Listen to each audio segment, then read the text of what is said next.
Tiffin उघडताच लहान मुलांच्या चेहऱ्यावर हसू आणणारं काहीतरी खास आज बनणार आहे, जे दिसायला जितकं सुंदर आहे ना, खायला त्याहूनही जास्त मजेदार.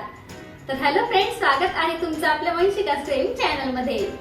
आज आपल्या टिफिन सिरीजच्या चौथ्या भागात मी घेऊन आलेली आहे एकदम सॉफ्ट, बटरी आणि भरपूर ड्रायफ्रुट्सने भरलेला यम्मी बटर केक, जो लहान मुलांच्या छोट्या ब्रेकसाठी एकदम परफेक्ट आहे. यामध्ये आहे बटरचा रिचनेस, ड्रायफ्रुट्सची मजा आणि रंगीबेरंगी छोटासा सरप्राईज. तर चला मग हे सरप्राईज कुठले आहे हे बघण्यासाठी व्हिडिओ शेवटपर्यंत नक्की बघा. आणि जर तुम्ही माझ्या चॅनलवरती नवीन असाल तर लवकरात लवकर वंशिका क्रेविंग चॅनलला सबस्क्राईब करून घ्या. तर चला मग आजची झटपट आणि यम्मी रेसिपी सुरू करूया. हा केक खायला इतका मऊ, स्पंजी आणि हलका असतो ना, यामुळे लहान मुलांना खूप आवडतो. यामध्ये ड्रायफ्रुट्स आणि टुटी फ्रुटी घातल्यामुळे टेस्ट सोबत थोडी एनर्जी ही लहान मुलांना मिळते. सकाळच्या टिफिन मध्ये किंवा संध्याकाळच्या स्नॅक्स साठी हा एक झटपट आणि टेस्टी ऑप्शन आहे. चला तर मग हा केक कसा बनवायचा ते बघूया. तर सगळ्यात आधी आपण ड्राय इंग्रेडियंट्स तयार करून घेऊया. यासाठी एका बाउल मध्ये गाळणी ठेवून त्यामध्ये आपण 90 ग्रॅम मैदा टाकून घेऊया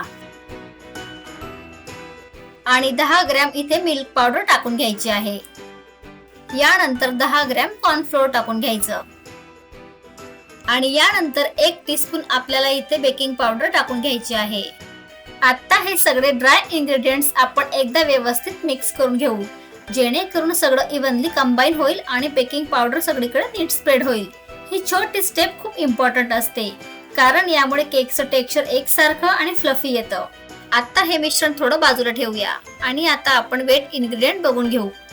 यानंतर इथे मी 100 ग्रॅम अमूलचं बटर घेतलेलं आहे आणि 100 ग्रॅम आपल्याला पिठी साखर घ्यायची आहे. इथे एक गोष्ट लक्षात ठेवायची, बटर नेहमी रूम टेम्परेचर वरच तुम्हाला इथे घ्यायचं आहे, कारण थंड बटर वापरलं ना तर ते साखरेसोबत नीट मिक्स होत नाही. साखर पण अशा प्रकारे व्यवस्थित चाळून घ्यायची, जेणेकरून या मिश्रण मध्ये लम्स होणार नाही. आता बटर आणि पिठी साखर हे दोन्ही व्यवस्थित बीटरच्या सहाय्याने फेटून घेऊया. जोपर्यंत बॅटरचा रंग थोडासा हलका किंवा फ्लफी होत नाही तोपर्यंत बीट करून घ्यायचं. अशा पद्धतीने ही स्टेप पण खूप इम्पॉर्टंट आहे. जितकं हे मिश्रण तुम्ही क्रीमी कराल ना, तितका तुमचा केक सॉफ्ट, एरी आणि परफेक्ट बनेल. अशा प्रकारे क्रीमी कन्सिस्टन्सी झाली ना की मग आपण यामध्ये 1 अंड टाकून घेऊया आणि हे टाकल्यानंतर साधारण 1 ते 2 मिनिटं बीट करून घ्यायचं आहे. या ठिकाणी आपल्याला 2 अंडी लागणार आहे, पण अंडी नेहमी एका वेळी एकच ऍड करायचं. दोन्ही अंडी एकदम घातली ना मिक्सर कधी कधी कर्डल होऊ शकतं किंवा नीट कंबाईन होत नाही. यानंतर आपण दुसरं अंड इथे ऍड करून घेऊया. दुसरं अंड घातल्यानंतरही पुन्हा 1 ते 2 मिनिटं बीट करून घ्यायचं आहे. तर इथे मी जेवढं साहित्य घेतलं आहे ना, त्यामधून साधारण अर्धा किलोचा केक आपला इथे बनून तयार होतो. जर तुम्हाला छोटा किंवा मोठा केक बनवायचा असेल तर तुम्ही त्यानुसार क्वांटिटी कमी जास्त करू शकता. आता यामध्ये मी 1/2 टीस्पून व्हाईट रोज इसेन्स टाकून घेतला आहे. यामुळे केकला खूप छान सुगंध आणि हलकीशी मार्केट सारखी चव मिळते.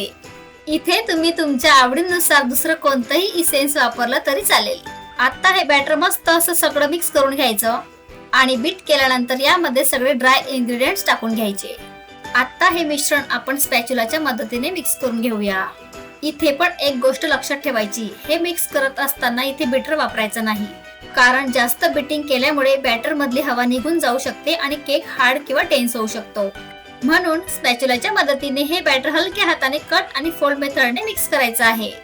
इथे ओव्हर मिक्स पण अजिबात करायचं नाही, फक्त लम्प्स दिसणार नाहीत इतपत मिक्स करायचं. आता बॅटर जवळपास तयार झालेला आहे, तर यामध्ये आपण काही ड्रायफ्रुट्स ऍड करून घेऊया.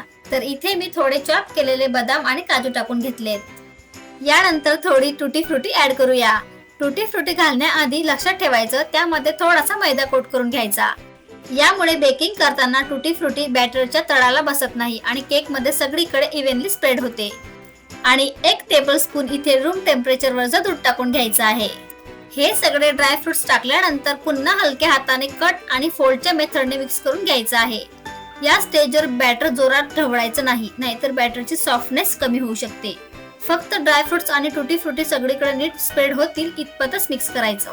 हा केक बेक करण्यासाठी मी अशा प्रकारचा टीन इथे वापरलेला आहे. यामध्ये थोडं तेल लावून बटर पेपर लावून घ्यायचा, जेणेकरून केक बेक झाल्यानंतर सहजपणे बाहेर काढता येईल आणि तळाला चिकटणार नाही. आता आपण तयार केलेलं बॅटर या टीन मध्ये ओतून घेऊया. ओतल्यानंतर स्पॅच्युलाच्या मदतीने वरून हलकसं लेवल करून घ्यायचं, म्हणजे बेकिंग झाल्यावर केक वरून एकसारखा आणि नीट दिसतो. त्यानंतर 2-3 वेळा हलकसं टॅप करून घ्यायचा. यानंतर केकला थोडंसं गार्निशिंग करून घेऊया. यामध्ये मी मनुका, चॉप केलेले काजू, बदाम, थोडी टुटी फ्रुटी घातली आहे. यामुळे केक बेक झाल्यावर वरून खूप सुंदर दिसतो आणि प्रत्येक बाईट मध्ये ड्रायफ्रूटची छान टेस्ट मिळते. वरून गार्निश केल्यामुळे ना केकला एक रिच लुक आणि एकदम प्रेझेंटेशन छान दिसतं. पुन्हा एक वेळा थोडंसं टॅप करून घ्यायचं. आता आपला केक बेक होण्यासाठी एकदम तयार झालेला आहे. चला तर आता आपण केकला ओव्हन मध्ये ठेवून घेऊया. तर इथे मी ओव्हन 10 मिनिटं आधीच प्रीहीट करून घेतलं होतं. इथे आपल्याला 170 डिग्री वरती 30 मिनिटांसाठी हा केक बेक करून घ्यायचा आहे. आता 30 मिनिटांनंतर आपला केक किती छान तयार झाला आहे ते बघूया. तुम्ही इथे बघू शकता आपला केक किती छान मस्त वरती आलेला दिसतोय ना. वरची लेयर पण मस्त गोल्डन झालेली दिसते. अशी बेल वाजली की समजायचं आपला केक रेडी झालेला आहे. तर चला आता आपण याला बाहेर काढून घेऊया. आता इथे केक बेक झाला आहे की नाही हे कसं चेक करायचं, तर यासाठी टूथपिक केकच्या मधोमध इन्सर्ट करायची आणि बाहेर काढायची. जर ती क्लीन बाहेर आली म्हणजे केक पूर्णपणे बेक झालेला आहे. अशा प्रकारे आपला केक मस्त बेक झालेला आहे. आता आपण यावर थोडं बटर लावून घेऊया आणि थोड्या वेळासाठी थंड व्हायला ठेवून द्यायचा. या ठिकाणी आता आपला केक मस्त थंड झालेला आहे. आता आपण याला डिमोल्ड करून घेऊया, म्हणजे टिन मध्ये याला बाहेर काढून घ्यायचा आहे. अशा प्रकारे बटर पेपर लावल्यामुळे तुम्ही बघू शकता केक किती इझिली बाहेर आलेला आहे. हा बटर पेपर पण व्यवस्थित काढून घ्यायचा आहे. तर बघा केक किती छान सॉफ्ट, फ्लफी आणि एकदम स्पॉन्जी झालेला आहे ना.